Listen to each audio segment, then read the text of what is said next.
Good morning from Los Angeles. Welcome to Trading with Sergio every Monday, 10 a.m. Pacific, 1 p.m. Eastern. For some of you who wondered where I was on Friday because I missed Power Hour, I had 2 days worth of obligations for the other work that I do.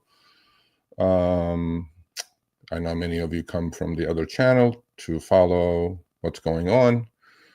This channel is dedicated only to how to make money or lose money. It's not about anything else, but I have a few things I need to get off my chest.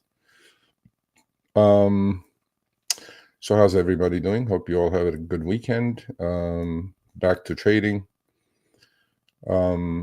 I will put my account up, let's see, probably on Friday during Power Hour, the results so far, including the good, the bad, the ugly. So far, it's good, actually.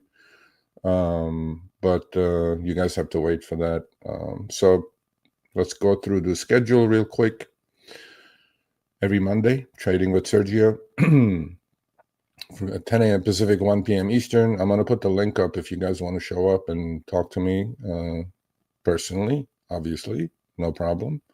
As usual, every Friday, Power Hour, 10 a.m. Pacific, 1 p.m. Eastern. And every Wednesday, between 3 and 5 or 6 p.m. Pacific, I do a members only live. So there are some new members that just joined the channel. For you 4 or 5 that just joined, if you're going to watch this or you do catch it, you have to email me, Sergio at sergioavedian.com, in order for me to send you the link of our members only Telegram chat group where you get my trades live. Again, none of this is trading or financial advice. Neither is the Telegram chat group. As soon as I execute the trades, I'll put them there. It's up to you to do it, to not do it. What I do is pretty risky. It's not for everyone. It's not for every account size, but then I try to manage it for everyone. So every Wednesday, in addition to that, the Telegram chat group link, you get a members only live every Wednesday. I may miss or move around one or whatever during the month, but it's where we get to discuss other things besides trading, mostly trading, but wonderful group. It's growing. Thank you for the support. My goal is to teach all of you how to fish, not to give you a fish, ultimately, okay? We all make our beds and sleep in it, and trading is the same thing, or investing. So with that said, as I said, there's a couple of things I want to get off my chest this morning. None of this is political, okay? I'm just looking at the macro. The economy is slowing down precipitously. If anybody says anything different, it's their opinion, just like this is my opinion. If you've been following me for a while, channel is new, about 8-9 months old, but I started talking about stagflation, which is a word put together from stagnant and inflation, meaning stagflation is a slowing economy with persistent high inflation, okay? There is no cure for that. There is a cure for high inflation. There's a cure for deflation, but not for stagflation, due to the fact that we had decades now of broken fiscal policy followed by broken monetary policy. Although I do blame the Fed to a certain degree, they are caught in a box. They're between a hard place and a rock at the moment. So as you may have seen, because some of you or most of you probably watch CNBC, that word has been coming around. I started talking about stagflation 4 months ago, literally. If you go on the channel, there's so many videos about that. before anybody started talking about it. Now they're pounding the table, all stagflation, including Jamie Dimon, including Ray Dalio. These are super, super obviously important people for our financial markets. Are we going into stagflation? Why are we? Why is this happening? Out of the blue? No, this is not out of the blue. There is a reason for all this to happen. I'm going to try to explain it to you all. If you guys please share this, with your friends and family, please let them understand where we are. Because regardless of the market's going to do what they're going to do. Markets do not care who you are, how much money you have, how much education you have, how much knowledge you have. Although markets are important for our well-being, because I think the economy or the consumer that supports the U.S. American economy, which is 70% of our GDP plus is consumer spending, it depends, right? We spend money on how rich we feel. We don't spend money on how much money we have in the bank, in cash. So with what happened to the market, 20% drawdown on the SPX, around that or more on the triple Qs or NASDAQ, well, people's accounts are getting decimated, okay? So looking at your retirement account, looking at your individual portfolios, you may be just pulling back. Well, this is happening at a time where credit card debt is at its highest. Credit card defaults are at its highest. Hey, Meta, welcome to the member group.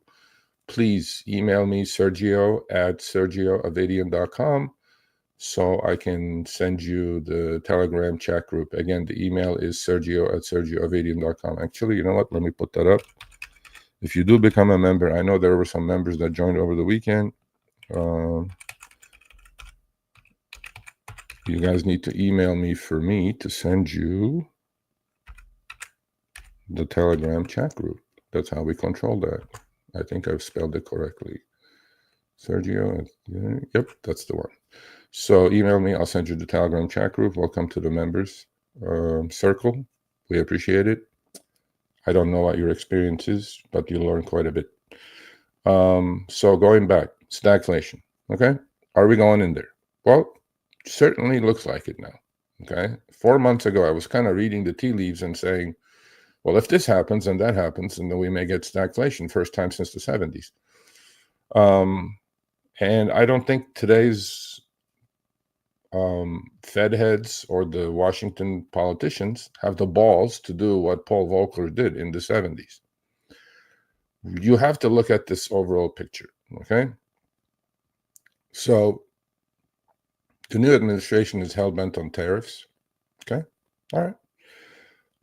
But there is a little bit of this immature, I mean, look, again, not political. I'm just seeing what I'm seeing. There is this little immature elementary school playground fight going on. So what kind of analogy is that? I think it's a good analogy. So you have two kids. Let's call them US and China. Okay. Those two kids are going at it. And one kid is yelling the other kid, my dad's bigger than you, is going to come beat your dad up. Literally, I think that's where we are. So this tariff game is changing every day, right? No consistency. Today it's, we know what happened to the markets when they postponed the tariffs for 90 days, because there is a reason. I'm going to try to connect all this together in about 5-10 more minutes. So please bear with me. So tariffs going up, according to most economists, and I kind of agree, is inflationary. That's one. That's part of the stagflation, inflation part. Okay. Markets going down is going to make everybody feel poorer. So consumer spending is going to get cut. That's the stagnant part of the economy, slowing down part. But there is something else is happening here that I have been talking about and trying to position myself correctly in all of this. Okay. In fact, I was on another channel and I talked about that trade, and maybe a little complicated, but I think it's the proper thing to do. So in all of this, in all those two kids going at it, saying my dad's bigger than your dad, who's going to come beat your dad up, right? What's happening is that we, as the United States, as the reserve currency of the world, have been enjoying, right, the fruits of our inventions, technological prowess, and the dollar had become the reserve currency of the world. Okay. But there is also one other thing that's happened, and which I have talked about it literally until I'm blue in the face, and I'm going to, because I don't think that's going to be fixed, which is our $37 trillion in debt. So you guys need to understand how we got here. We got here when we deserted or left the gold standard alone at the Nixon, during the Nixon administration. By the way, this stagflation type of thing happened one more time. It was in 1928 to 1931. You need to study history to understand and add to your experience in order for you to read the tea leaves correctly. And this is not for zero DTE option trading, but macro, cyclical, these things take a while to clean up. Okay. Now, inflation supposedly is going to go up due to the tariffs. Well, consumers are going to spend less and less and less because they're already stretched with their plastic at limits and paying 30-40% interest rates. But there is a bigger market than all of this put together. It's called the bond market. Okay. Since the Federal Reserve started lowering rates last September, the bond market is calling their bluff. They're saying, bullshit. The Fed doesn't know what's going to happen. The bond market actually has been seeing this for a while now and talking about it. How does the bond market talk? Not literally, but it raises the rates and lowers the rates. This is a trillions and trillions of dollars in bonds, corporate bonds, government bonds, notes, T-bills, okay? The bond market is doing diametrically opposite of what the Fed is doing. Fed is trying to cut rates, not working. In fact, mortgages are at a new high, about over 7% over the weekend. Why is that happening? Because the bond market's seeing that inflation is sticky, it's going to stick around. Although the bond market always, meaning interest rates always go down when the economy either slows down or goes in a recession. That's what it is. There is also something else called flight to quality in the bond market. When stocks are selling off, bonds move in reverse fashion, right? How do you follow this? There's a thing called TLT. It's an ETF of a 20-year note or 20-year bond. It's an inverse ETF. I want all of you to understand the correlation between the TLT, what's happening in the bond markets, and how important that is in that elementary school fight that's going on between US and China, two kids saying, my dad's bigger than yours. Well, since that gold standard was deserted, we did what? We printed money. We literally printed money in the trillions and put it into the economy. And initially, for the first 20 years, we got good ROI, good return on investment, all that printing, okay? Meaning for each dollar we borrowed and printed and borrowed, meaning IOUs that we're putting out. By the way, close to 35% of our IOUs that we issue is bought by other countries, sovereign wealth funds, China, Japan, Germany, England, all these countries buy our bonds. So how does this work? We have trade with them, okay? So the trade happens this way. Import, export. We sell them stuff, we buy the first stuff from them. Got it. Is it fair, unfair? Not for this chapter. So the Trump administration is putting tariffs on everything we buy. Okay, literally on everything we buy, and the largest tariffs are issued on China. Okay, well, over the last 20 years, when China became a superpower, we literally, and all our jobs, right, middle-class jobs, were shipped. Again, this is not political. You guys have to understand this. I'm not coming at it with a political angle. That's a completely different story. What has happened is that we have hundreds of billions of dollars in trade deficits, meaning we buy a lot more from China than we sell to China. Is it because China playing fair? Is it because our markets are wide open and Chinese markets are not wide open? That's pretty clear to me. It is. We are the buyers of the world. We have the buyers of all products from the world, because again, we put ourselves in that situation. We became, from a manufacturing, middle class, high paying job economy, due to globalization, we became a consumer and service economy. So we go buy this stuff from them, and we have a trade deficit, right, to the tune of hundreds of billions of dollars. Well, what did China do? What did Japan do? We have trade deficits with all these countries. What did they do? Well, when we're borrowing money, issuing these IOUs, they went and bought our bonds. So basically, they took our money, profited from it, but then in turn, they came and created liquidity in this country, invested in this country by buying our bonds. So for that fact, our cost of those IOUs was pretty low. In fact, we had zero interest rate policy for 15 years, which created the inflation. So now the horse is out of the barn. What is happening into the bond market? In the bond market, interest rates are shooting up. We have 37 trillion in debt. We have to refinance about 10 trillion of it this year.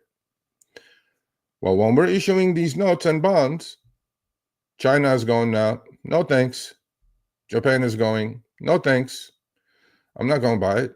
Well, in order to find a buyer, you have to put an interest rate on these bonds that we're issuing, the IOUs, that's palatable to the investor. Okay, again, 30 to 35% is owned by the globe. The rest is owned by, U.S. Pension plans and things like that. All right. So about 10 trillion of this 37 trillion of IOUs that is out there in different durations and in different maturity are coming home this year. Well, as of last year, our interest rate cost, just the interest rate cost on these IOUs of 37 trillion was $1.2 trillion, almost twice as much as our defense spending, almost 1.5 times of our Social Security spending. Okay. Well, what is happening now in the bond market? The bond market's going, interest rates are shooting up at a time when we need lower interest rates because the economy is slowing down. Now you guys are putting the picture together? Okay.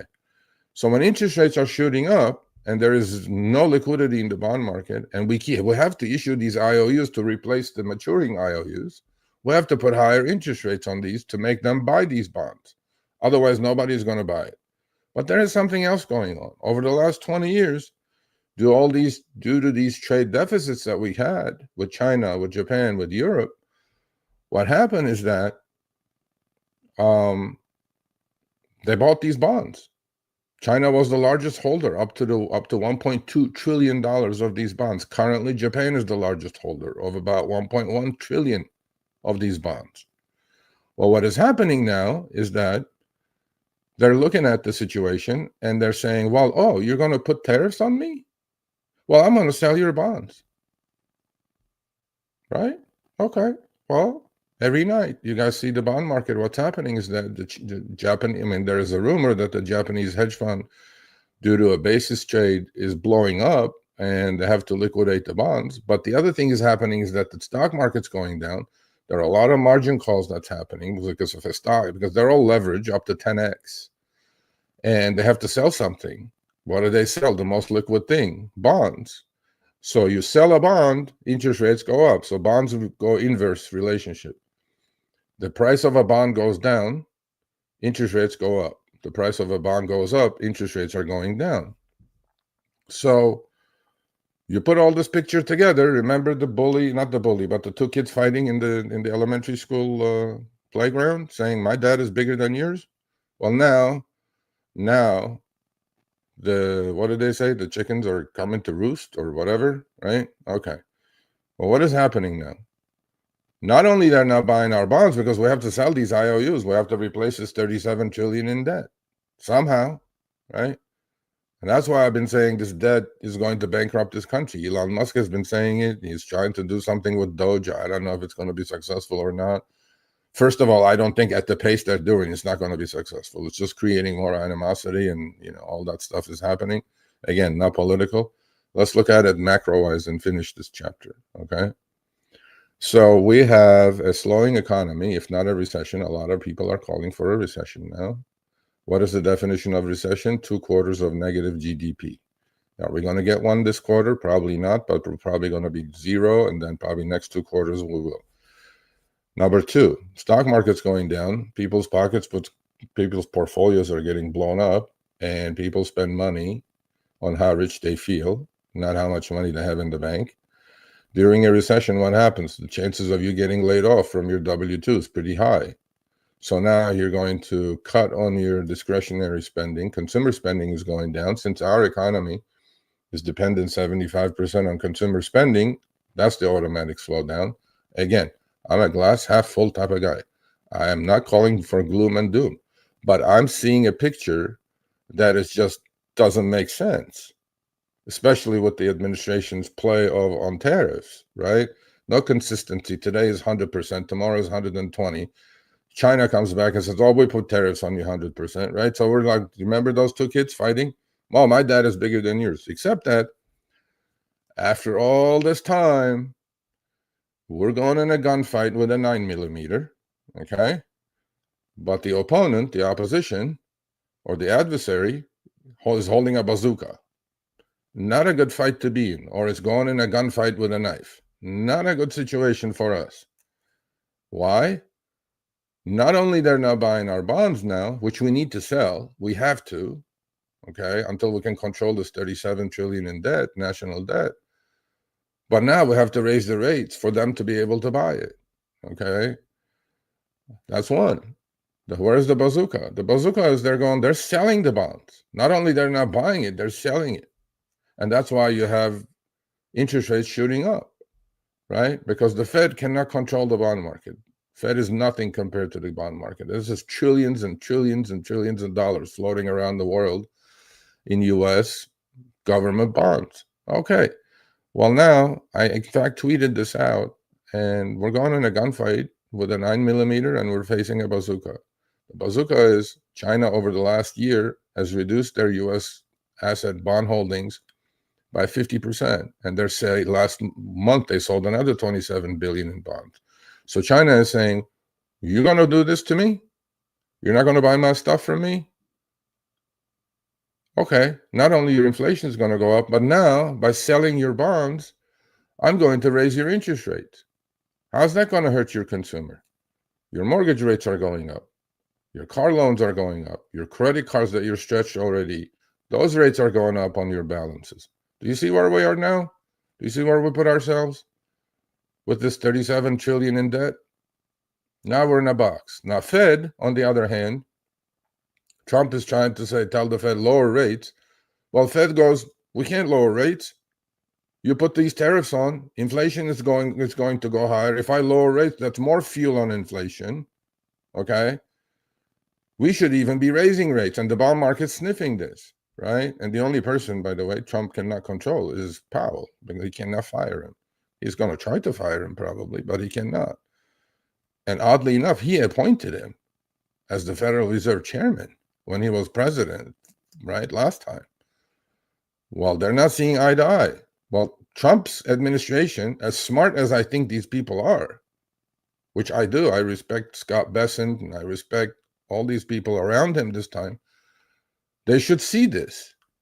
If I put tariffs on, right, Look, if we're going to create this economic nuclear war, global nuclear war, we need to do this in little like slow steps, because this is economic nuclear annihilation coming our way. I mean, again, not just trying to be gloom and doom here, but I'm reading the tea leaves. If Trump wants to lower interest rates, okay, how do you lower interest rates? Fed wants to lower interest rates, but they have a mandate. What is the Fed's mandate? Full employment with 2% inflation. Inflation is nowhere near 2%. Real inflation is 6 or 7% a year anyway. Now, so the antidote for that is high interest rates.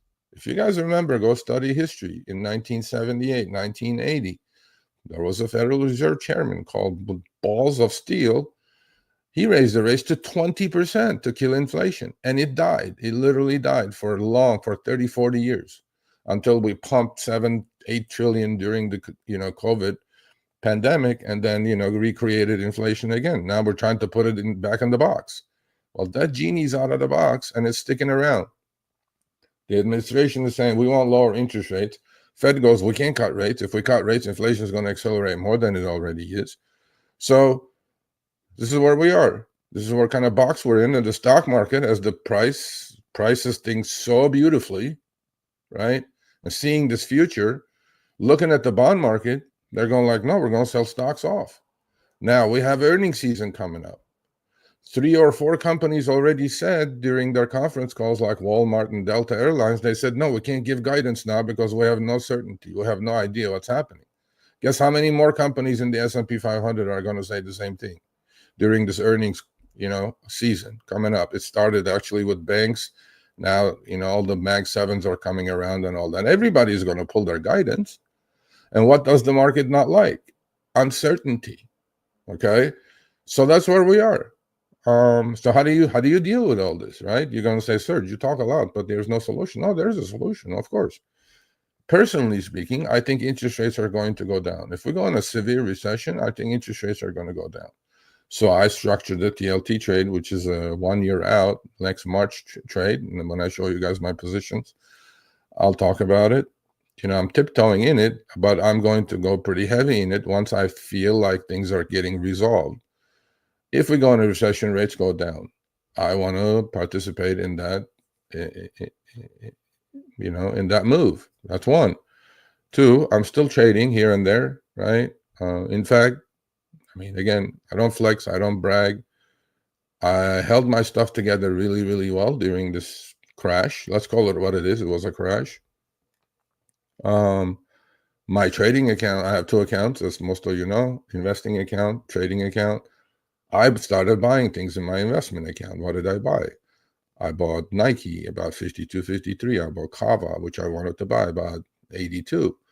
I'm huge fans of the Chinese stocks like Baba and Baidu and JD and all those things. I haven't bought those yet in the investing account. I bought SOXL, okay? And I bought SoFi I bought Robinhood in my investment account, about 30% worth. Now I have 70% of bullets to go. I also have Unity Software in mine. So I have like 5 or 6 different stocks, all different ones. As you guys can see, I'm trying to create a basket.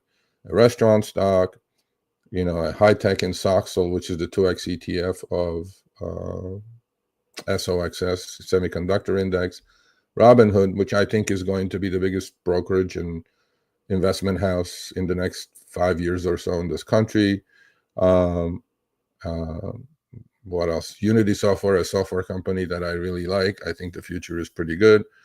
But that's for to buy and hold and, not day trade or trade. On my trading account, although it's a 6-figure account, I treat it very carefully, right? And during the 20% drawdown that we had, I held it pretty close together. And then on this leg up that we're taking up, which today says is dead cat bounce or bottom, my account as of today is a new equity all-time high. Okay, what happens at the end of the day, I don't know. But so that means I'm managing risk correctly. I'm sizing correctly. I'm staying really, really patient, right? Look, that's what I'm here for, right? I have the experience. I've seen this movie before.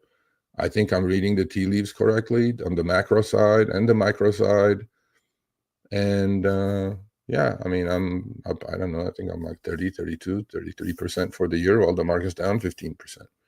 I think that's pretty good. But I mean, I know when to put the gas on, and I know when to put the brakes on. Okay. And that comes from experience, which you cannot learn, or you cannot read, you cannot buy, you cannot do any of that. But I'm here to teach you guys, to guide you guys not to make the mistakes I've made over the last 30 years. And I hopefully can do that. So, yeah, with that said, we're in a box. I sure hope we don't experience stagflation. None of you have seen it before, and none of you are going to like it. And we'll see. Has the market stopped going down? To answer today's headline, dead cat bounce? Yes, I think it's a dead cat bounce. I don't think we bottom. I think we need a lot more work. I think there was so much damage done that it takes time, right? And so practice the 3 P's: patience. You don't need to be involved every day. Position, especially sizing, and planning. Have a plan. What's your plan? Are you just gambling with 0 DTs? Okay, knock yourself out. This channel is not for you. Do you have a plan? Like if you buy a stock, it was down 20% the next day. What is your plan?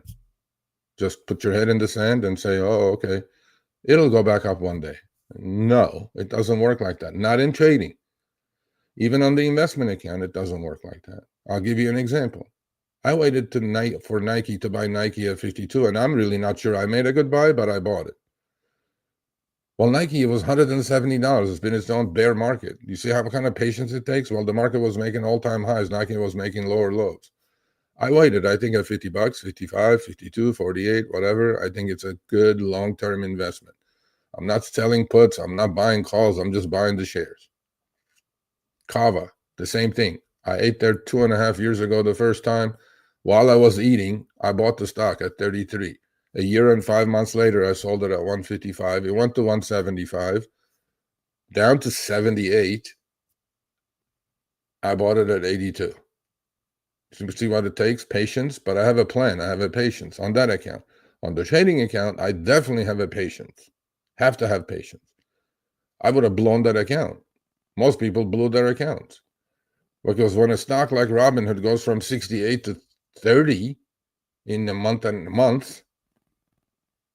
I don't know. You sell cash secure puts, you may love it, and you may just say, oh, it'll be okay one day. Well, it doesn't work like that. When you sell a put and then stock is 10 points in the money, you can roll the rest of your life.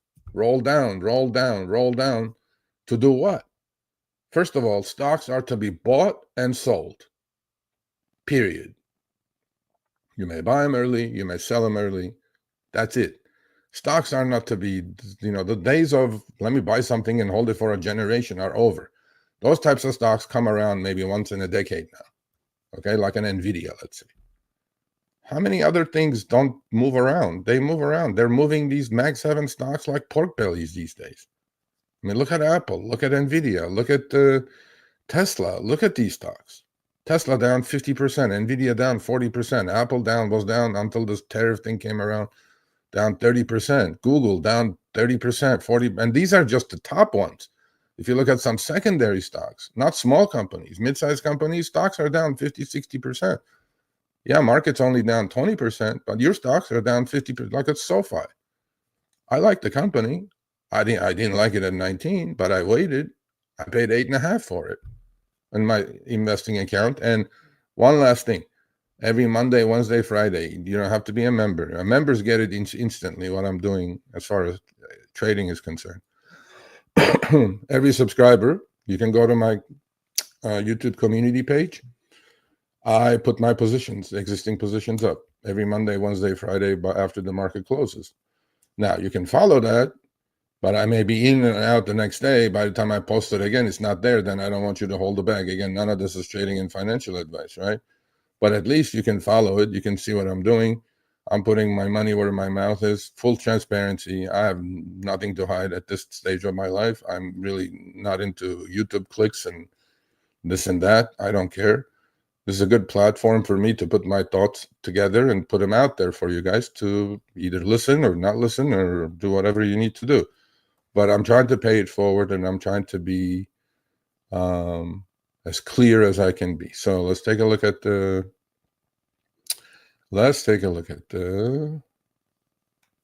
All right, let's take a look at this. Let's look at. Good morning, traveler. Good morning, Luis. Luis is doing well. NMAX is pumping. What NMAX? Oh, Newsmax? Oh, I don't know. Yeah, we have a position. I'm going to put it up.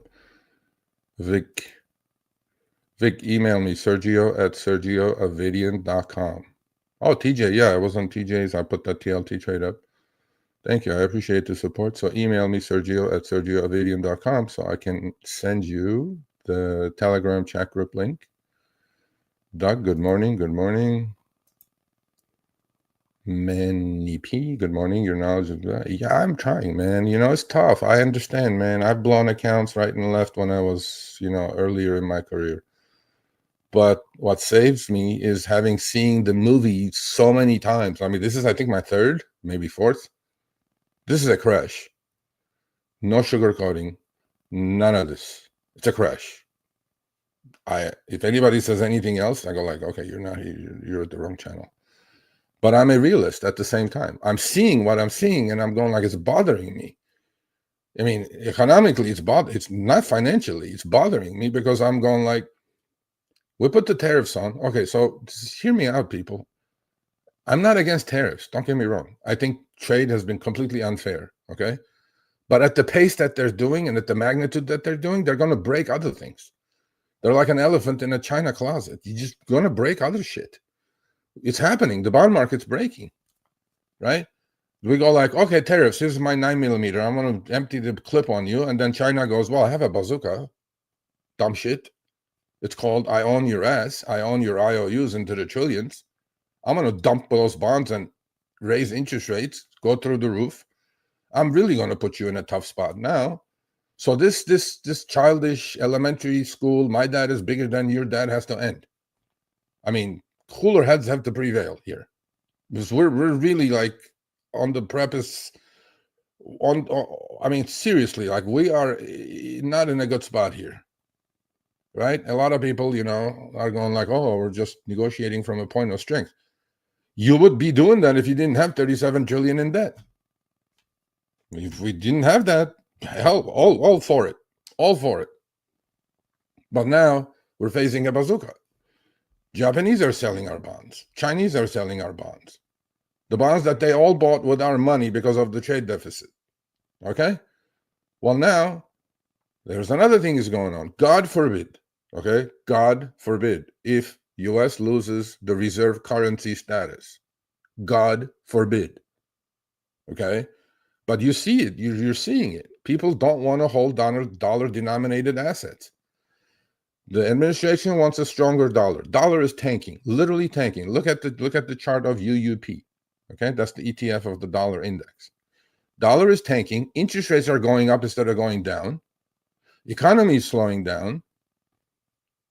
And we're going like playing this game of like, I'm going to shoot you with my 9mm. That means nothing, right? If you want to change globalization, if you want to change global order, if you want to bring manufacturing to this country back, I'm all for it. All of that, I'm for it. I want higher paying middle-class jobs to come back to this country that was destroyed by this globalization, shipping our jobs abroad. 100% for it. But we have a time component of this. These things left the building like 20, 30 years ago. We cannot bring these things back overnight. We cannot build factories overnight. And most of these factories are going to be manned by robots anyway. So my point of view of this is like, there is things called midterm elections, right? So that's why they're doing this right out of the gate, because they're going to see, okay, if they lose the midterm elections, the Republicans, game over. Seriously, game over. Okay? And to me, the supply chain problems are going to continue because we cannot create all these factories to produce goods at the prices that we're producing in China. And you're going to say, Serge, well, what's the thing? Well, it's gone on too long. I agree. This had to be done, but at the pace and the magnitude that they're doing it in, with this attitude of, I rule, you need me more than I need you. No, we put ourselves in this box called 37 trillion in national debt, that they go, I don't need you. Okay, what if China, Japan, and Korea get together and say, screw the US? We just buy and sell from each other, import and export. I mean, yes, the Chinese economy is in shambles. I get it. But now, they're going to pump money, and that's why I love Chinese stocks, and I've liked it for a long time. So to me, it's like, can we do this in this time frame until midterm elections? Can we at least create, people's like Oracle CEO and AI, Sam Altman, go to the White House, and Masayoshi Son from Japan goes, oh, we're going to put 500 billion in AI. Okay, great. Well, all I'm hearing now is that all these data centers buildings are slowing down on top of everything else. Okay, we want to rule in AI. Great. I agree 100%. The first to market is going to take all of it. But I do respect and understand what Trump administration is trying to do. I do respect that they're trying to change the global order, but you cannot do this overnight. We've been doing this for like 30 years. We can't do this in 6 months. We can't build these factories and employ people with high-paying jobs in 6 months. So the money that Doge is going to save by cutting, okay, and the money we're going to collect by putting tariffs on, is going to be dwarfed by the losses that we're created. Look at it. First of all, the stock market is down 20%. $6-7 trillion of wealth got wiped out. Bond market, another 10 trillion wealth got wiped out. Okay, now, how much we're going to save by tariffs? A few hundred billion. Do you guys see what's happening here? I'm not saying tariffs are wrong. All I'm saying is the pace and the magnitude is wrong. We can't have this attitude of like, we are it. Nobody else exists on this planet. It's not like that anymore. It's not like 25, 30 years ago. Okay. So we need to have cooler heads prevail, because if the bond market crashes, okay, which it literally is doing it every night, because you can see it, and the next day it kind of recovers a little bit. Our 10-year note goes to 5%. That's as high as it's been since 2002. What happens to mortgages? What happens to credit card interest, balance interests? What happens to car loans? Do you guys see what's happening? We can't control interest rates. The only way we can control interest rates is, first of all, stop printing. Okay, number one. Stop spending. Number two, balance that budget. Number three.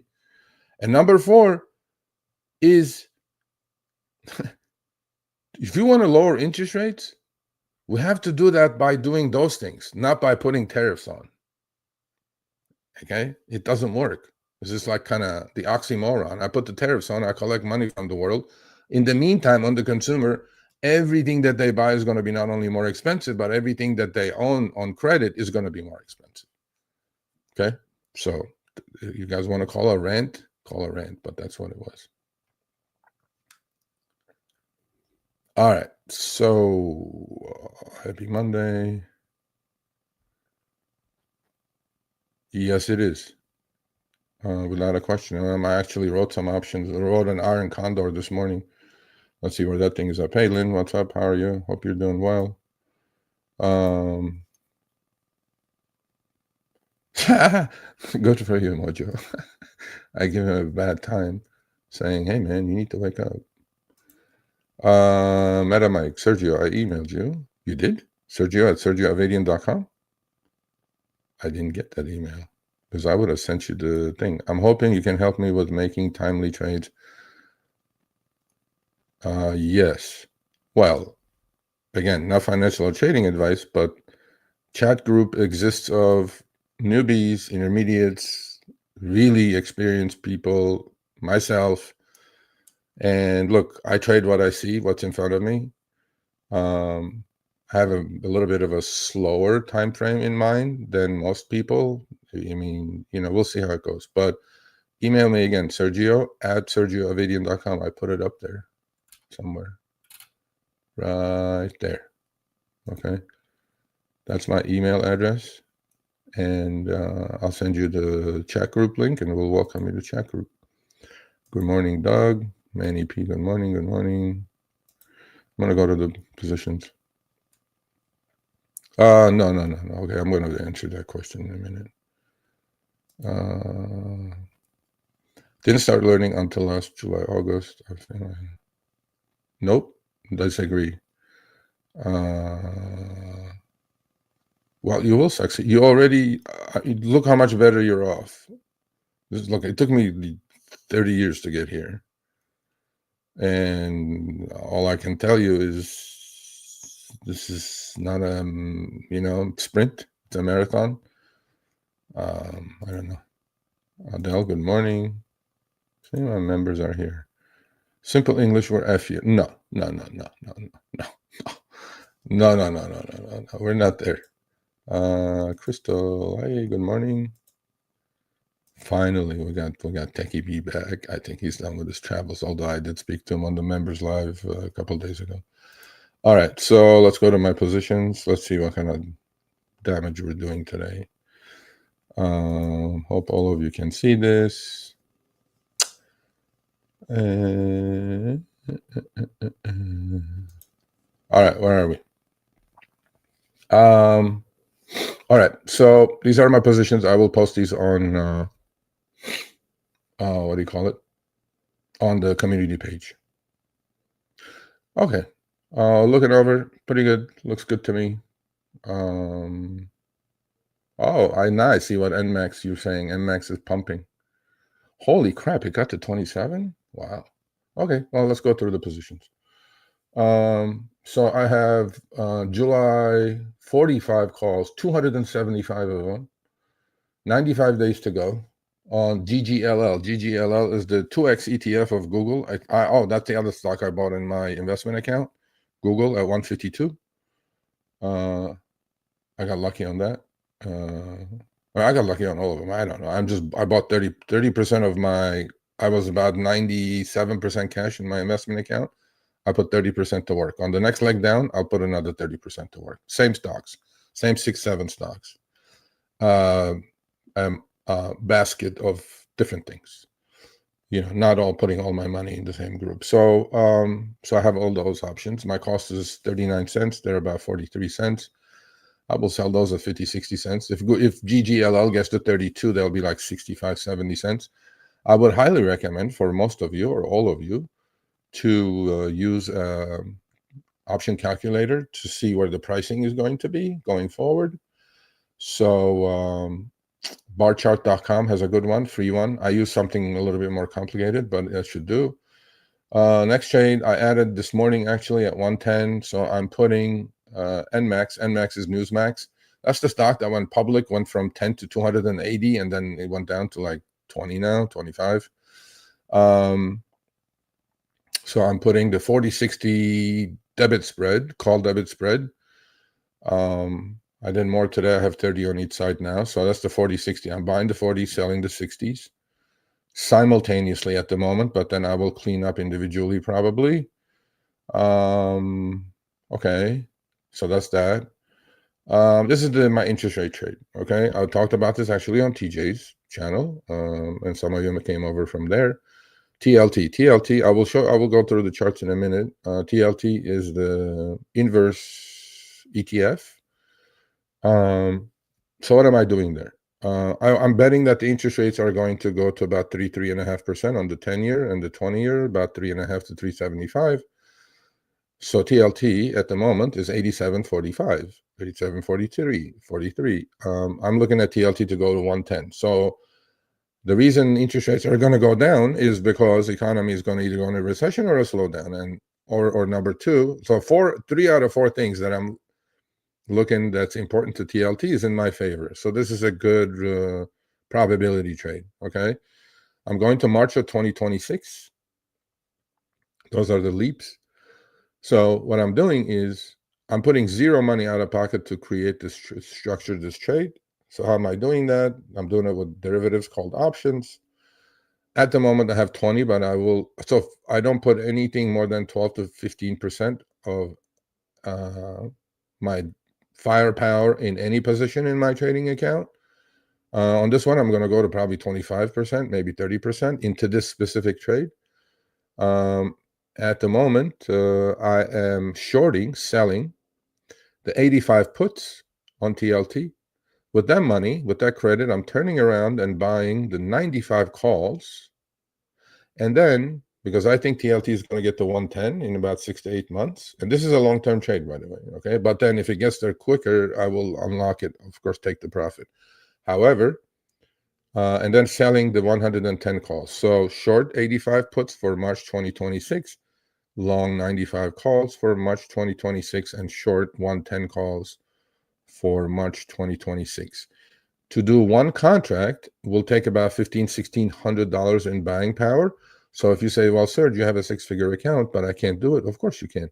If you have level 3 and Robinhood or many other trading platforms, option level 3, you can do it for $1,600. So I've done this actually on Friday. I added to it at $4 credit, meaning I'm getting paid to play for a year. And if interest rates, so what can happen here? TLT stays at 85. Okay, everything expired worthless. I just made $4. Okay, but that's a year, and I'm putting up $1,600. Okay, for each contract, and I'm taking in $3 to $4. So, well, let's say $3. $3 on $1,600. I'm getting paid. So the money is going as a credit in my account. Is this? That's about 25%. It's 25% return on 1,600. That's pretty good. Okay, so where could this go wrong? Interest rates shoot up. Okay, I am willing to own TLT because I took in $3.50 to $4 on most of these trades. I'm willing to own TLT at 81, which will put the 20-year bond at 5%. Okay, I'm willing to own that. I'm willing to get assigned and own it. That's it, done. Or TLT is at 110. Okay, well, I'm getting paid to play the credit. Forget the credit. Each one of these options will turn into $15, and options being 100 shares, that's $1,500. I have 20 lots. This could potentially be a $30,000 trade in a year. But to wait, I'm getting paid. That's the trade I structured. That's what I see fit. I don't think TLT is going to go over 110, but I do see it going to 110 if the rates are naturally going down, meaning go in a recession. In a recession, rates go down. In a recession, inflation also goes down. So this morning I did an iron condor. I legged it in. If you guys don't know what it is, don't panic. I talk about this all the time. I was a derivatives equities trader for 30 years, so I know pretty much what happens. I follow this group now. I started following. See, even at this stage of my life, I'm adding tools to my toolbox. I started religiously following a group called Quant Data out of Vancouver, Vancouver, Canada. They don't look at charts like most of you do. They actually call charts chopsticks. I disagree. I think charts have their place, but all they do is follow data. They follow delta, gamma, MVC, most valuable contract, dark pools, and they see where the big money is moving in. And so you need to know, if you're going to trade options, you need to understand Greeks. Please do. If you don't understand Greeks, do not touch it. I've done a lot of good content in the past on the channel. Please go check them out. Just Google it, Greeks or whatever. They're there.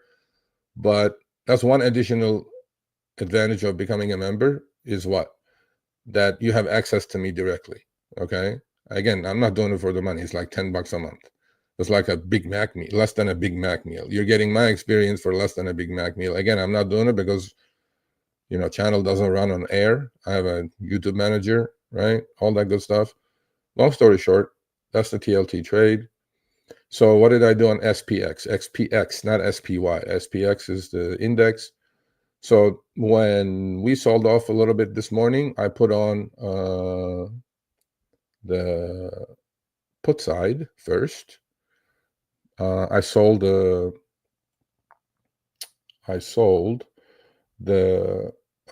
today's expiration 0 DTE. So I do follow them. So I don't do it, but I'm adding tools again, just to testing the waters.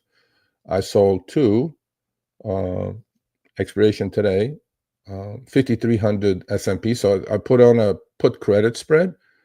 Sold the 5,400, bought the 5,375. Sorry, sold the 5,300, bought the 5,275 puts. When the market rallied, I sold the 5,450 calls and bought the 5,475. So that's called an iron condor. The body of it is 5,300 and 5,450. That's the short side. So closer to the money is short, out of the money is long. The idea is for SPX to stay between 5,300 and 5,450 until the end of today. If that happens, so I collected 2.5 on the call side, on the call credit spreads, and I collected, let's see where I collected about $2.50 again on the put credit spread side. Both sides cannot hurt me. One side is going to expire worthless. Now, I'm hoping, well, it's 11 o'clock, so we got 2 hours to go. I'm hoping that SPX stays between 5,300 and 5,450. At the moment, we're at 5,407, so we're closer to the call side. But there's something called theta decay or time decay, and that should take care of it. And on the put credit spreads, they're down to almost nothing already. And on the call credit spreads, we'll fight them out. And last but not least, I'm still short 2x ETF of Robinhood's 2x ETF called Robin, R-O-B-N, of Hood. I sold those 15 options at 337. They're down to 125. That's a good thing. I'm a seller of premium. I don't do too many directional bets, but when I do directional bets, I make sure I'm doing the right thing. So give me 1 minute. I'm going to take care of one thing, and I'll be back, guys. Hold on a second. And I will put the link up if you guys want to come up. You know, we'll chat.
Okay, let's see where we are. Yeah, everything's going well today so far. So we're going to hope for SPX to stay between 53. Well, I can close it now. I have close to about $455 profit. But you don't close these; you let them expire mostly, unless one of the short side gets in the money. Then you have to roll. You have to be really watching it. So if you're doing this kind of thing, you have to be glued. I don't do this every day. I'm testing it. I'm learning it. It's not for everyone, honestly. These zero DTs are ridiculous, but you got to sell them with this high premiums as opposed to buy them. But then some of these times, like on that last when they postponed the tariffs for 90 days, some options went from 20 cents to $30. I'm like, I don't know. I can't do it. I'm trying to buy back those Robinhoods, but that's where it's at. Maybe I don't want to buy it back, actually. Let them just die a little bit more. Let's cancel that order. Yep, it just died. Okay. I mean, I sold them at 337. Again, I sold it to own the stock. I didn't do anything else. Yeah, the call side is close. I mean, not too close. We have another, yeah, we have like 1%. On the next pullback, the call side of the Iron Condor will also die. The put side almost died, is dead.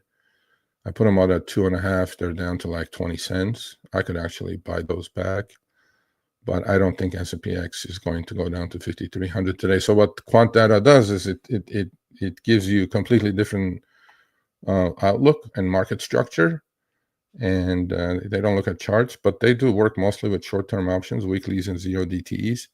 But mostly on the sell side, I'm testing it. I'm looking at it. Do I need it? Do I need to be glued to the screen? Because I swing trade. I don't day trade. I haven't seen a successful day trader yet. If you guys know somebody, please let me know. I would like to interview him for the channel. You know, all this stuff you see on YouTube and X and whatever. Oh, I made $1 million by zero. Yeah, man, you can do it, you know, but not for me. There's a reason my account is at a new ATH today. So, yeah, let's see if that NMAX works out, people. I think some people followed me for that. Let me go answer some questions, and then I'll go through the charts.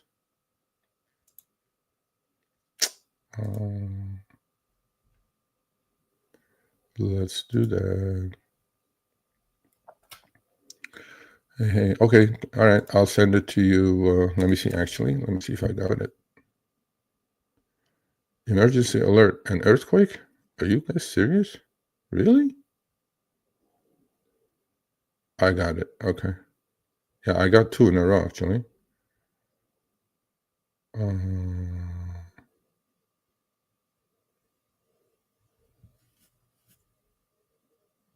Earthquake, 10:08 a.m. I didn't even feel it. Wow. 5.8 magnitude, about 133 miles away. Where was it? Huh. Around San Diego, actually. Wow. Okay. Oh, we have a member in San Diego, and he just had a baby daughter.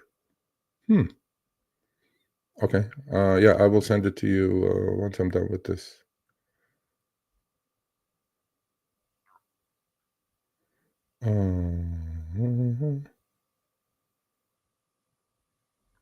Okay.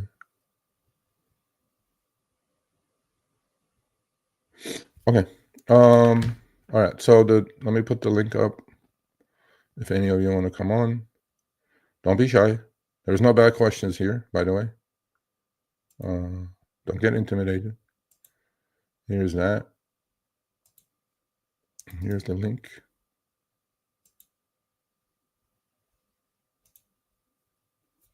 All right, there's the link if you guys want to come on live. Grab it. All right, let's go look at some charts. Yep, let's go look at it. Yeah, I got it. I'll send it to you, Mike. I'll send it to you right after the live. And then all you have to do is, if you don't have Telegram, it's a simple app. Just download it, click the link, say hello to the group, and then we'll say hello, and then you'll see how it works. You know. So it was a lively group until the market crashed. But then when we rallied, it came back to life again. I think they're all always bullish. Perma bulls in our group, a lot of perma bulls. All right, so let's look at some charts. Charts. Okay, so we're at 54.13. We're coming close, too close for my comfort, actually, to 54.50. I may close that iron condor. Not yet. I mean, the idea is to hold on to it as much as I can. I'll close the put side in case some tank happens or something, because it's down to 20 cents. Let's look at some charts. Charts. Here are the charts. Again, charts are charts. In this kind of market, honestly, charts are meaningless. That's why I'm doing the quant data thing, paying attention to it. All right, so this is the SPY or SPY, SPX, whatever. Here's the daily. Here's the daily. Okay. All right. Well, we came actually where we're supposed to come. I'm not a huge fan of drawing lines all over the place. I think the capitulation happened, but I think we need to go sideways now, probably retest. We're definitely not out of the woods. Death crosses are happening all over the place, right? You're going to hear that. What is the death cross? 50-day crossing the 200-day moving average to the downside. I mean, okay, whatever. You know, these are all old hell things. But as far as I'm concerned, I measured this to exactly almost to the penny, actually. So people, like, this kind of volatility does not happen on market middles. It happens at bottoms and tops. I think we have bottom for a little bit, but then we need to be really careful. So if you do have some garbage to clean up, please clean up on this rally, because I definitely think there will be one more leg down, if not a couple more. Especially if the market's going to price in a recession. Again, you can't trade zero DTs on macro, but you need to pay attention to macro, right? You need to be like a techno-fundamentalist as opposed to just a fundamental, picture reader. You got to look at charts here and there. Charts tell you what happened in the past. Charts don't tell you what's going to happen tomorrow. But as a reference point, and sometimes people say things repeat, yes and no. Charts did not help you on this crash. I can assure you that. I mean, to a point they may have, but not exactly. This is the triple Qs. Triple Qs, NASDAQ 100. Both are, bouncing back. That's why I called it a dead cat bounce, although the dead cat bounce is like, I don't know, 10% bounce now. So from peak to troughs on triple Q on NASDAQ, 540 down to 400. That's 140 points. We gave up like 25%. And then people are going to say, well, yeah, that's horrible. Yeah, it is horrible. Because you know what happens? When that happens, your stocks get shot to pieces. Okay, for example, Apple. Let's look at Apple. Apple goes from 260 to 169. Okay, or 250 in a month to 170. Okay, well, that's a lot. That's $1 trillion company here, right? So, I mean, today we're bouncing, kind of closing halfway to on the lower end of the range. Yes, on a retest, I don't mind buying Apple about 155. This is Google. That's why I'm in it.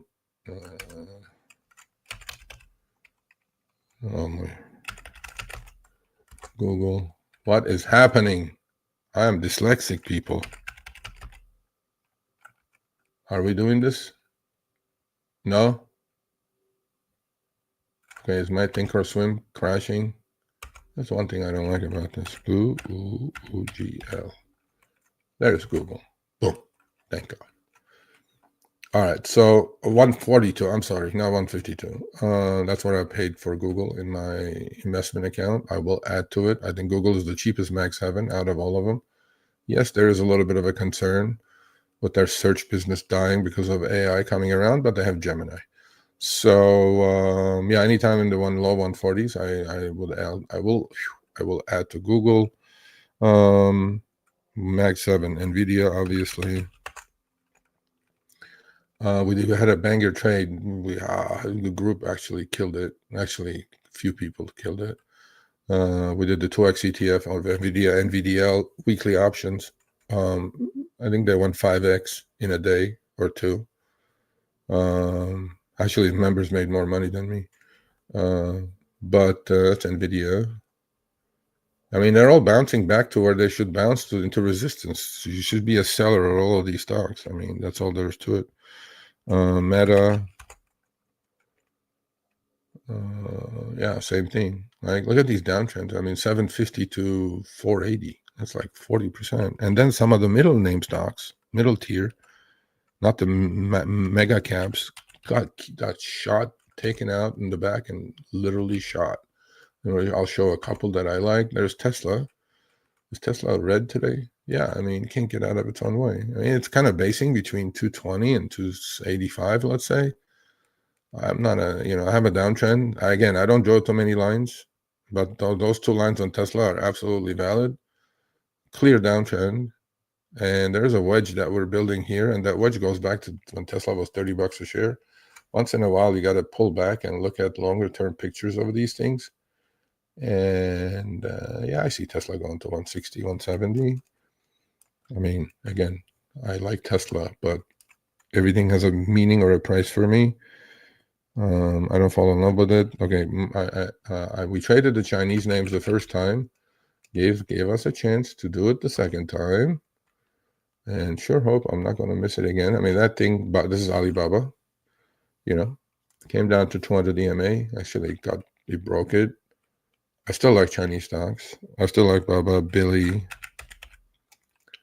JD, Baidu. I like all these stocks.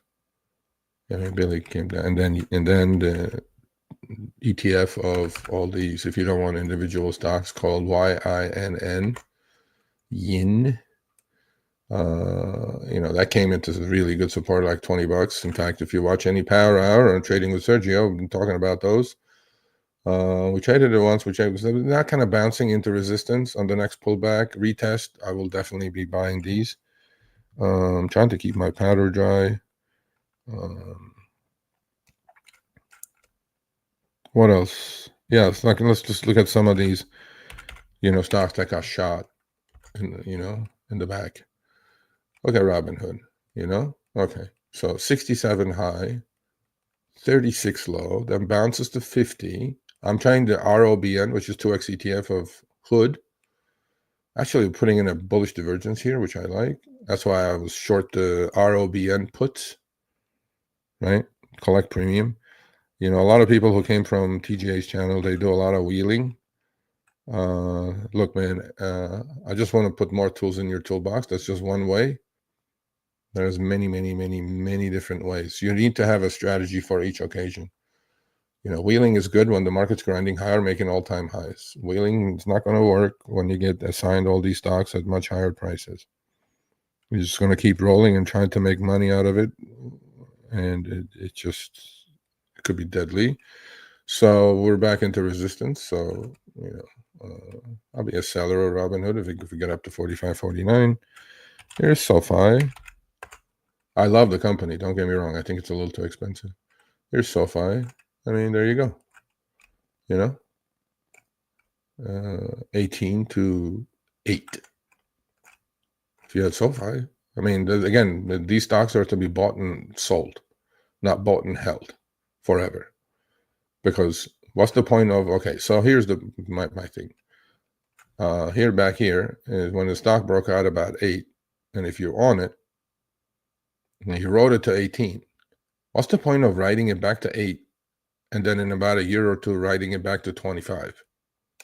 What sense does that make? I don't think it makes any sense. Soxel is another one, SOXL, off the 2x ETF of SOX. I mean, look at this thing, right? That thing is 621. I mean, I paid like 770 for it, I think. But all I'm trying to say is this, okay? When things go down, they go down a lot faster than they go up. And some of these ETFs, people have a wrong misunderstanding of these things. There's slippage on these ETFs, and you got to be really, really careful.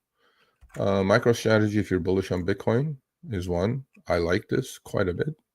And the surrogate of that is MSTU, 2x ETF of MicroStrategy. Again, patience. So, quick example of this slippage. MSTU, okay? That's 563 at the moment. MSTR, okay?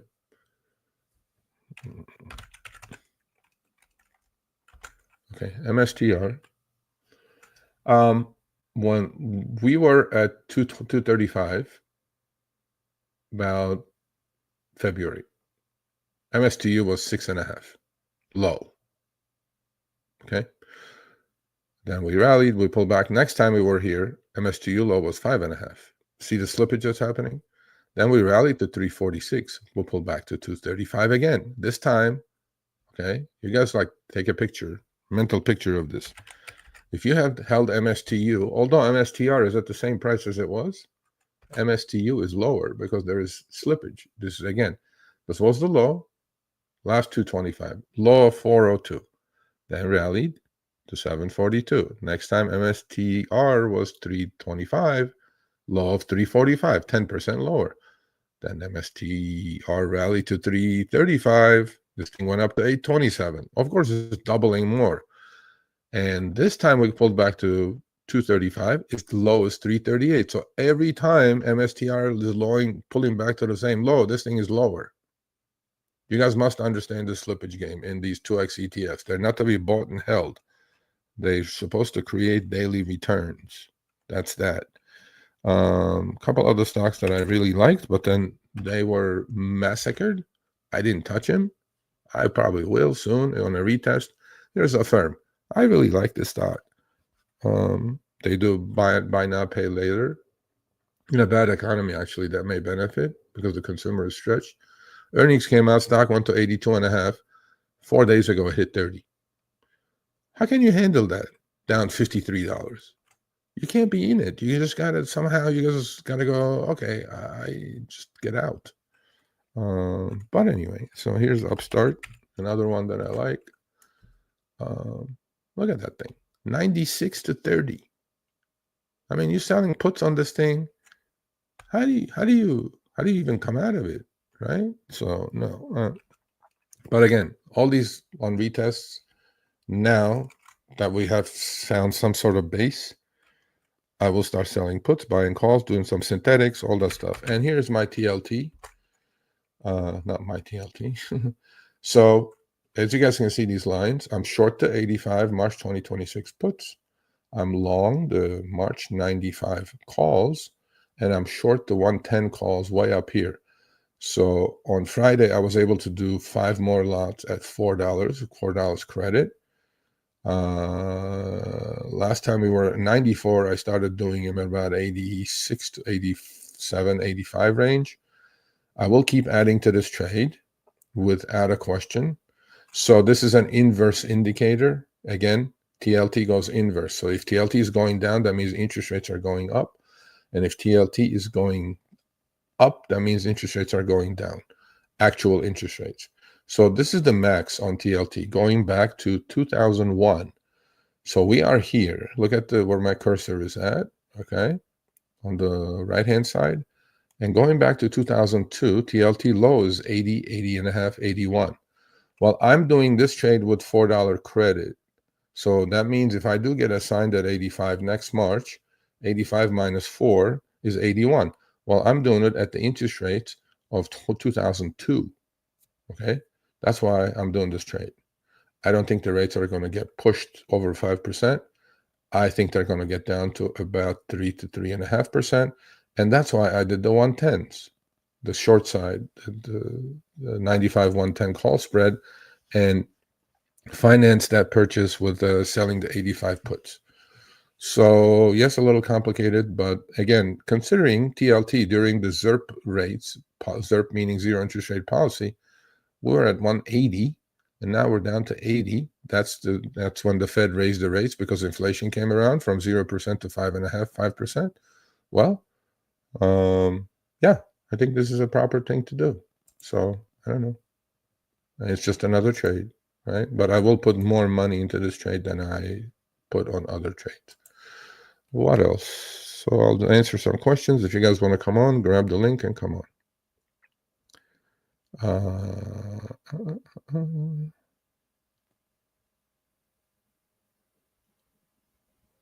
Okay, cool. If you have any stock questions, I'll take a look at them. If not, then we'll chat a little bit more, and I'll leave and wait for my Iron Condor to expire. Okay. Nobody wants to come? No? Okay. All right. So please watch the starting half hour of the show of Trading with Sergio. It wasn't a rant. I'm seeing a picture I'm not liking. I'm going to summarize this. We can't be like kids in a schoolyard and say, my dad's bigger than you, is going to come beat you up. We cannot create, at a time when our economy is slowing down with 37 trillion in debt anchor dragging on the bottom of the boat, we cannot have this attitude of my way or the highway, because they're holding a bazooka to our 9mm now. And we got us here by creating this 37 trillion in debt. We need to finance this debt. We need to issue notes, and we don't want this war. We don't want this economic nuclear war. What we want is sensible negotiations. If this is a negotiating tactic, If you guys think China is going to come around and bend over and say, yeah, no problem. No, they're going to sell the treasuries. They're going to liquidate all their treasuries. Japan is going to do the same thing. If they do that, rates are going to shoot up. That TLT trade is going to get blown up. Not because of the TLT trade. I don't care. I'll get out. We'll take a loss. But overall, for the health of our country, for the health of the consumer, for the future of my kids, we cannot play this game. We put ourselves in a box. This box is a tough one. And this is what happens when you don't have fiscal responsibility, monetary responsibility in this country. This is what happens. We just keep printing and spending the money we don't have. This is what happens. This is on Washington. This is on the Fed to a point. They're put in a box because of the horrible fiscal policy that Washington has. We take in 4.7 trillion a year. We spend 7 trillion a year. Doesn't work. Where is that 2.5 trillion going to go? It goes under the debt, national debt. So we have to issue bonds to cover that debt, right? We need balanced budgets. Can you all even run your households the way we run this country? Country is bankrupt. We don't have printing machines. They do. They add zeros to the ledger and print and spend and print and spend. Doesn't work. It's coming home. And coupled with the higher tariffs, it's coming home. We don't want stagflation, people. Trust me. You don't want it. And that's why gold's making the all-time highs. So bonds are sniffing this. Interest rates are going up. Gold is going up to all-time highs because that's the inflation hedge. That's why Bitcoin did not crash on this crash, right? That's an inflation hedge. Yeah, I don't know. I mean, I see this picture. We can get out of this, right? We can get out of it. Balance our budget. Let's balance the damn budget. Okay? Let's run the budget like we run our households. I mean, we're paying $1.2 trillion last year. We paid $1.2 trillion in interest on these IOUs we have floating around the globe. $1.2 trillion. Can't that $1.2 trillion be used for something good in this country? I mean, fix healthcare, fix homelessness, fix all this stuff. $1.2 trillion. We're lighting a match and putting it on fire. Called interest. Just like you all have mortgages, pay interest. Just like you all have, maybe, hopefully you don't. If you're listening to me, you shouldn't. You should float the bank's money. If you have credit cards, you have 30 days. You're floating their money. Pay your bills and then do it again. Don't carry balances because the banks are going to charge you 40% interest on it. Don't do it. Just don't. Don't buy shit you don't need. Period. But anyway, so yeah, this is like, I mean, read the news. Right? If you watch CNBC, goes, stagflation. Talking about stagflation. I mean, I respect certain people. Definitely not Kramer. He's a fucking idiot. Maybe that's why he blocked me. All I'm saying to you guys is, look, make sense of this. Create a picture in your head and structure your trades, if you're trading, accordingly. If you're investing, amazing time. Especially if you're young, dollar cost average into these indexes once a month, twice a month, every week, whatever it is you can put away. This is outside your IRA, outside your Roth IRA, outside your 401k, outside your paycheck from W-2, okay? Put money every week into a Robinhood account and go DCA, dollar cost average into the SPY or Triple Q or whatever, IWM. In endless indexes, very low cost indexes out there, right? You come back in 10, 20 years, it'll be great. I don't do it. I mean, I do it with Bitcoin now, but I don't do it. I'm fine. I don't need to. I mean, at this age, I'm going to retire in 7 years. Hopefully there's going to be money there. But long story short, my brain's still as sharp as it was when I was on the trading desks. I still love what I'm doing. I love teaching. I love paying it forward. Yeah, that's why I'm here. So enjoy the ride as long as we can go. There's a reason my account's making an all-time high today. Okay. How many of yours accounts are making new all-time equity highs today? Again, not brag, not flex. It's because I've seen the movie before. I manage it correctly. I manage risk correctly. There's no reason for an account to go from 1,000 to 3,000, back to 800, back to 2,000, back to 800. Ultimately, you're going to blow it. You're going to revenge trade. You're going to do some stupid stuff that you shouldn't be doing. And making it easy in this planet, in this market, keeping it is hard. So I'm here to teach. I'm here to stop you from making the mistakes 90% of the crowd does, because 90% lose money. That's the kind of game we're in. It's a tough game. If you survive longevity, then you're gonna be fine. But if you're here to sprint, make 30x every day, you're at the wrong place. I am aggressive, don't get me wrong. I do stuff sometimes that I shouldn't even be doing, but you can also expect things that are not normal. You can expect to double your account every month. It doesn't work. I mean, if it's working, come to the chat, put it on the chat. Look, on our Telegram group chat, by the way, it's not just my ideas. Other people put ideas on. Sometimes I follow, sometimes I don't. But my goal is to... so last year I doubled my account. Okay, we'll put you on. And this year I'm going to do that again, hopefully. There's a new member. Hey, how's it going? Hey, Sergio. Can you hear me? Yes, sir. How are you? Pretty good. Pretty good. I just wanted to let you know that I joined your group. I did also see you on TJ, and Oh, okay. And I do like your wisdom, so I'm hoping you can kind of spread that wisdom to me as well. Yeah, I mean, look, I go on his channel once in a while. I think he's doing great job with his transparency, right? I actually found him on X, and he was like putting his account and stuff. I like his transparency. I like what he's doing. I don't know about what he's doing, but I'm saying I like the transparency part, right? Very few people put out what they do free, willingly, okay? And to me, I see now that I see your face, you're pretty young. You should have an investment account and you should have a trading account, okay? And at your age, start investing, man. Start dollar cost averaging.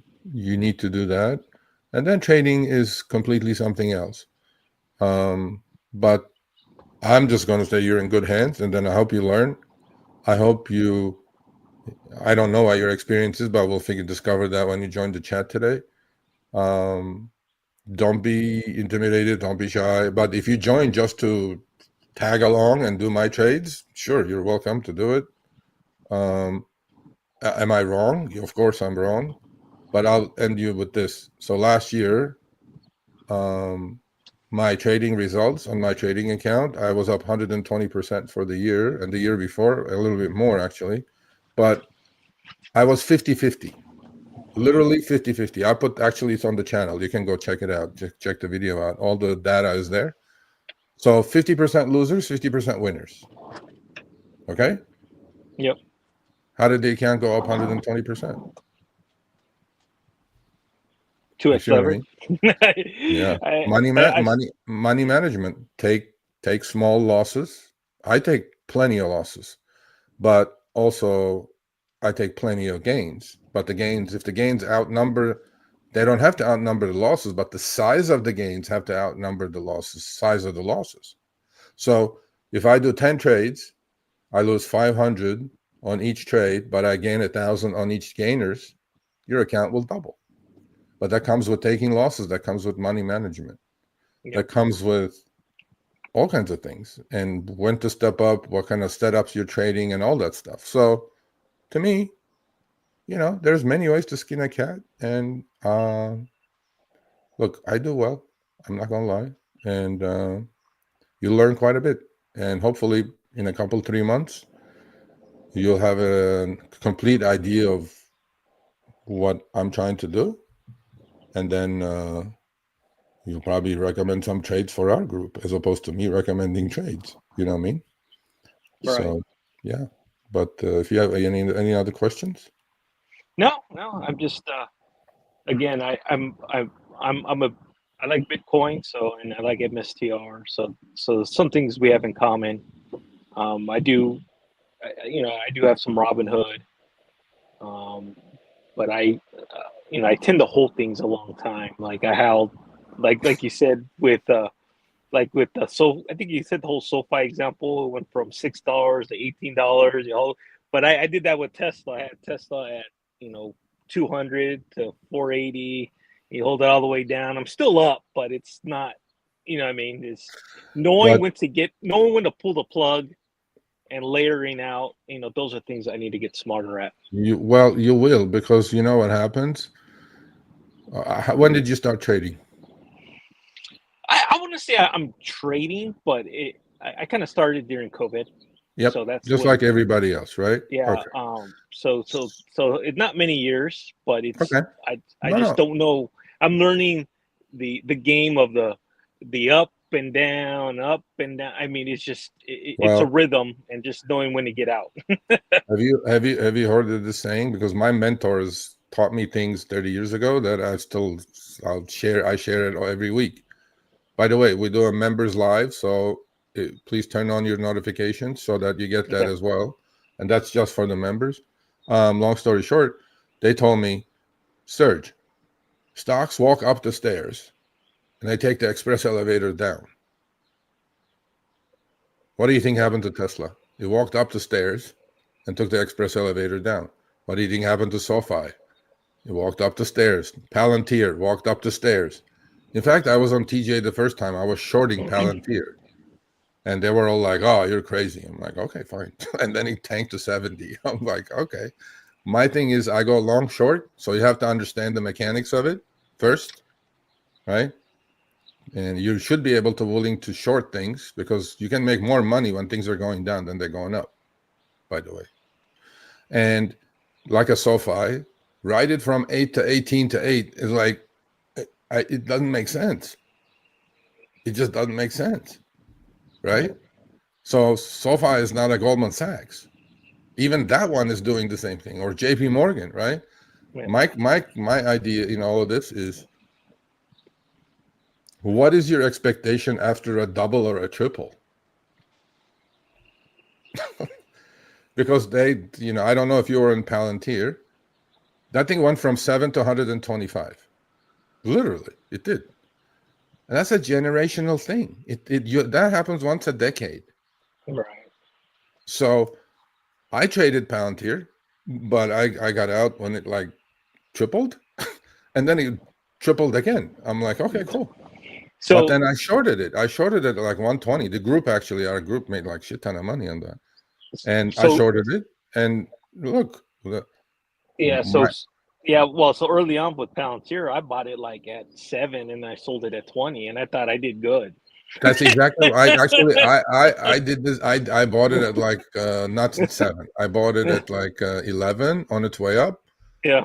One other thing I do well is, like, you know how people say buy low, sell high? Yeah. I don't subscribe to that whatsoever. I Okay. go buy high, sell higher.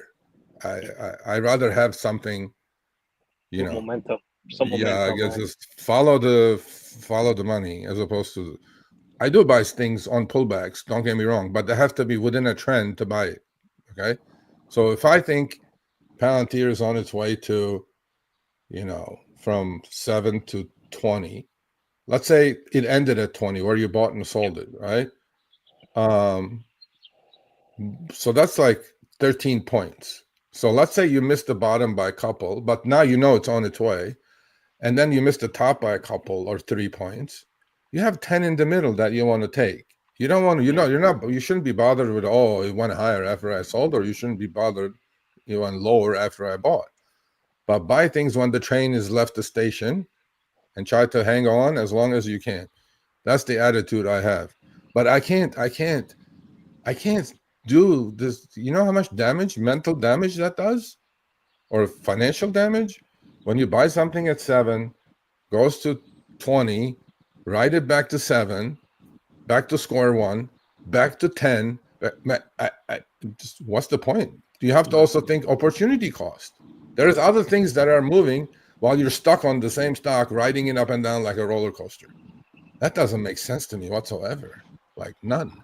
So what's a good cash pile to start with? I mean, like I have about, about 10K. Is Okay. that a good cash pile? Is that? Yeah. You mean trading wise?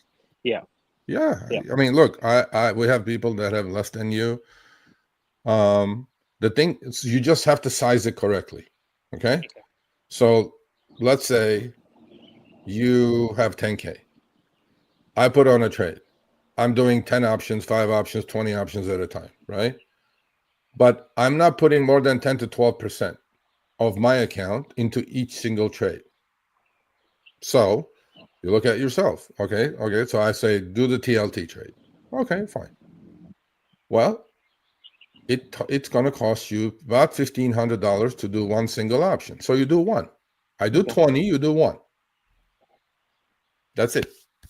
Don't put more than 10 to 15% into any transaction.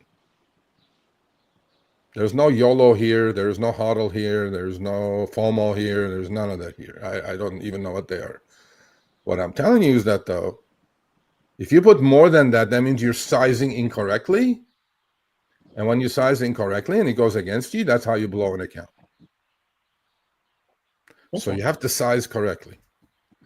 And size means don't put more than 10 to 15% of your equity into anything, because there's no guarantees here.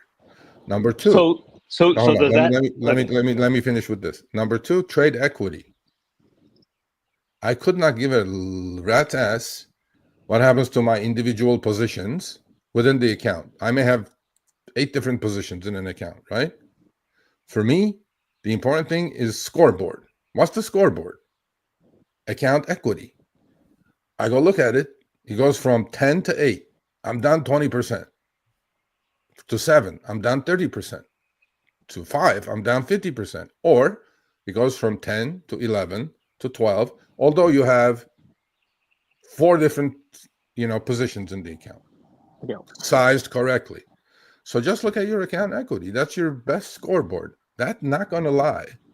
You look at that, you go, oh, I'll just wait until this comes back and then equity will go here. And no. Every day, look at your equity. That don't lie. That means overall what you're doing is incorrect. So that's the way I treat everything. So.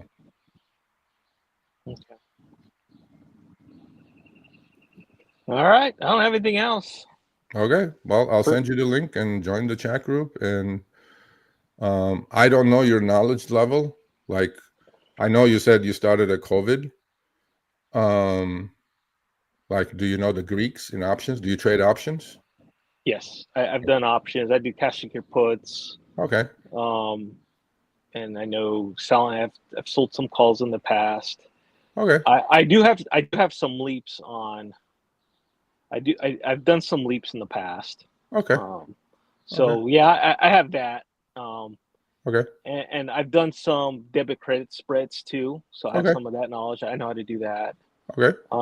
I haven't done debit credit put yet, so that's something. It's the same concept but reverse. So Yeah, the other way. But how about synthetics? Have you done synthetics? Are you talking leaps? No. Synthetic is like without buying the underlying, you do it through options. You don't have to do it with leaps. You can do weekly options too. So basically, let's say SoFi. Okay. So SoFi is at 10. I don't want to buy the stock. Okay. What I do is, let's see, we can go out a month. Let's say you can go out whatever as long as you want. You sell at the money calls, at the money put, so sell at the money puts and buy at the money calls. So basically you're financing your purchase of the calls with the credit you're receiving from the puts.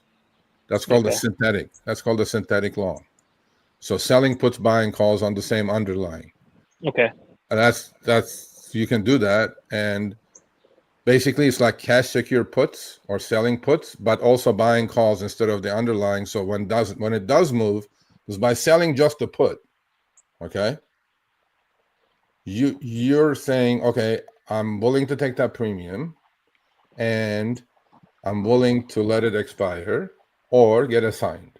Or if I'm in the money, I want to roll. Well, in a market like this, you sell a put, you're in the money by 10% by the end of the day and 20% the next day. Now you're messing with all the rolls. So when I sell puts, no ifs and buts about it. My first initial thought is I want to own this. Done. Right. No rolling, no messing, no none of that stuff, right? Because that's just a whole can of worms in its own, especially in a market like this. For 3 years, when we're grinding higher, making all-time high after all-time high, of course, you keep selling puts, they expire worthless. Sell puts, they expire worthless.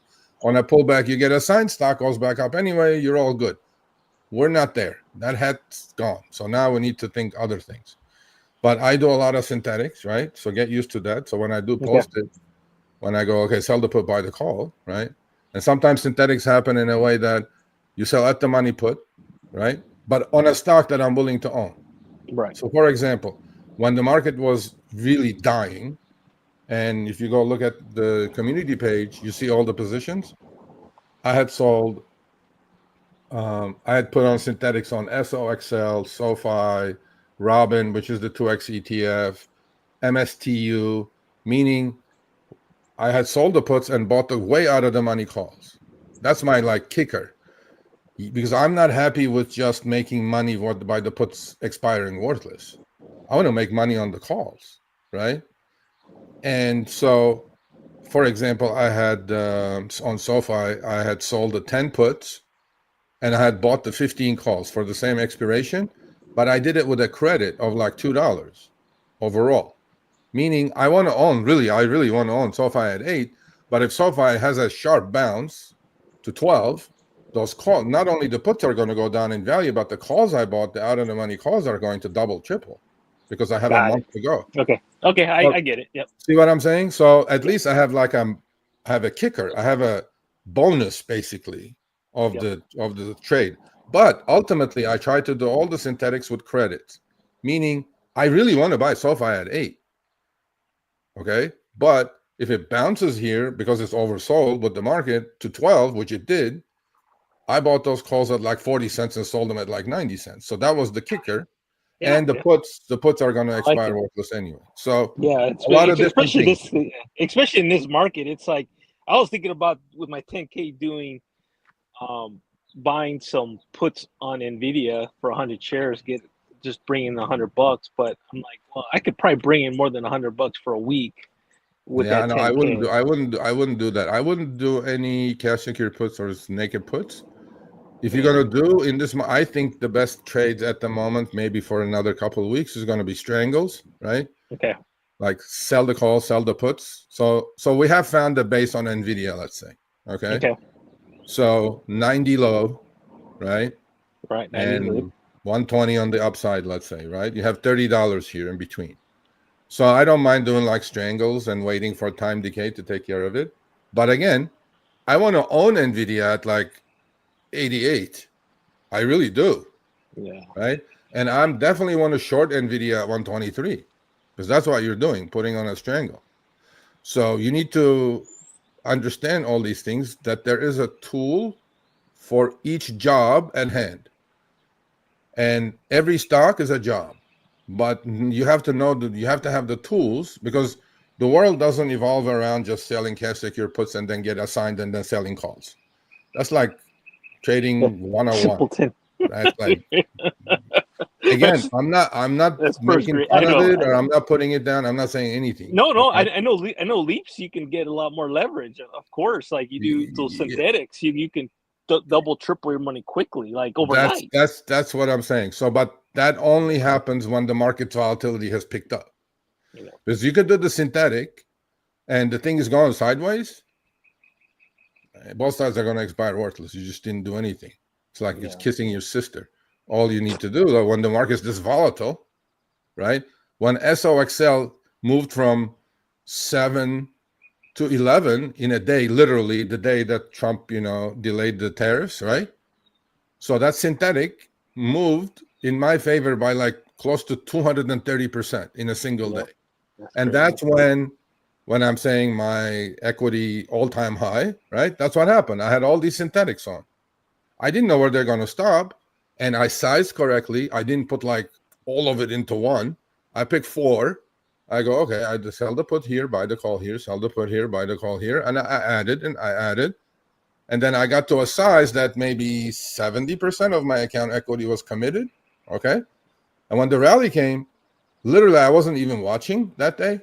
I had other things to do, but I set alarms to go like, okay, I go, let me know when ROBN or SOXL hits 11. Literally, they were like hitting 11 and a half. I'm going like, either this is a bad quote or something is happening. And then turn the computer on. I go look at it. Sure. Puts are dying. Calls are doubling, tripling. I go, okay, let's take some profits. So another thing you're going to learn here is scaling, right? If you're going to do 5 options on something or a synthetic, you do one at a time. I am not good enough after even all this time to say this is the bottom. I'm like, Yeah. who can say that? Like Tesla. I don't know where the bottom is in Tesla. No clue. Could it go to 150? Probably. I don't know. So all these things that you learn here, basically, I'm just going to give you more tools. You're going to be a good carpenter now. You're going to have a lot of tools. And then you're going to go, okay, this is the proper tool for this job. This is the proper tool for this job. Because you can't use like a sledgehammer for everything. So that's what I'm trying to do here. I'm trying to teach all of you how to do it. Perfect. Okay? All right. All right. Thank you very much. Have a good. Thank you. Bye. Good to meet you. Bye-bye. All right. So we're done for today. That's good. Doug B says, yeah, sure did. And then what? Yeah, you got to always think of that. You know, things go up, walk up the stairs and take the express elevator down. All right. I'm going to take off, go have a cup of coffee. Let's see where my iron condor is at. Hopefully both sides expired worthless. Hopefully I don't get into trouble with the call or the put side. And that's an additional tool in my toolbox. William, shout out to you at Quant Data. So that goes to show I'm not content with what I know. I want to add more tools to my toolbox, right? That's the whole idea. And all right, Mojo, patience. I know you woke up early today. Probably you go, I don't want to wake up early ever again. Early bird catches the worm. Patience. So anyway, see you guys. See the members on Wednesday and see the rest of you on Friday. Power Hour, 10 a.m. Pacific, 1 p.m. Eastern. All good. Adios.